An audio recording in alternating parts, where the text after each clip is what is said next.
So welcome everybody. This is our extended version of our original question for today, which is, do you have to have a perfect credit score to purchase a house or really to do anything, right? I'm Isabel Guzman, again, realtor with eXp Realty, and my guest is... My name is Dennis from Credit Royalty. Yes, Dennis Grizzard. Yep. He's being very patient with me as I'm learning how to pronounce his last name. So he is with Credit Royalty and he helps. Well, why don't we start off this portion by telling us a little bit more about your business and how people can utilize you, not only, you know, again, for people who are thinking about buying a home, but in general for credit assistance. Definitely. So my name is Dennis Grizzard. My company is Credit Royalty, and we help our clients get negative items removed from their credit report.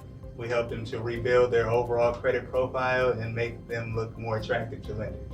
So it kind of falls right in line with helping them get approved for a house, a car, Definitely. credit cards. So Dennis and I mean to interrupt, met at a networking group where we have all these industries, you know, that we come together and we discuss how we can help each other and obviously network. And I just thought this would be such a great opportunity to bring some valuable information, because it is true that people need credit assistance or credit repair assistance, and I think it's super helpful. But to me, I also want to talk about these myths because people are not aware of how much power or leverage they can have when they're just aware of what their credit can do for them. Exactly. I don't know if that makes any sense. No, it makes sense. It makes sense, definitely. So do you find that often that people don't realize that people don't know the basics, that they don't know what a good credit is versus bad? Exactly. I find that it's really common that people don't know anything about credit in general.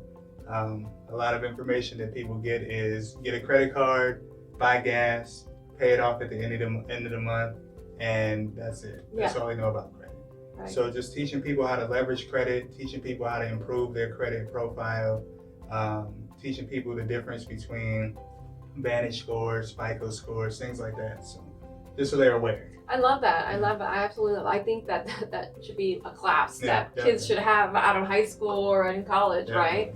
But that's super helpful. Anyway, so going back to that question, so people, I get both, I guess, ends of the stick. Some people think that they have to have a perfect score at 800, which is, by the way, what is a perfect score? I don't even know. So the highest you can get is 850. Okay, the highest you can get is 850. See, I don't even know that. I don't even know that.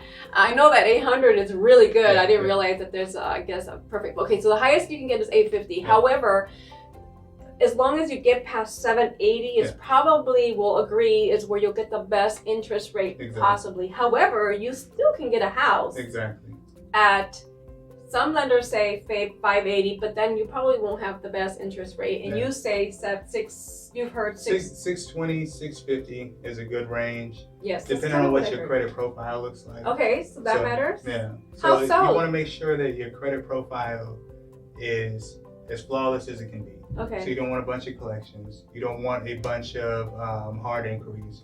You don't want a bunch of utilization on your open lines of credit.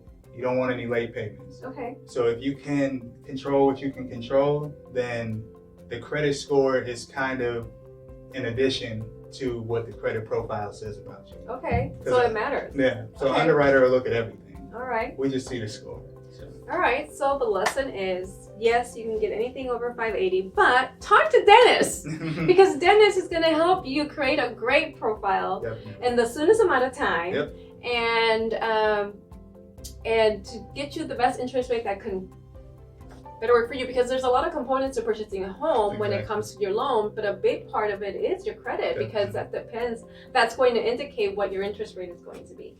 Okay, Dennis, well, I have more questions. But I'm gonna save my more questions, my additional questions to our next episode, so that we can keep people on the hook. We can keep watching. Thank you for doing episode 1 with me, and we will continue our conversation.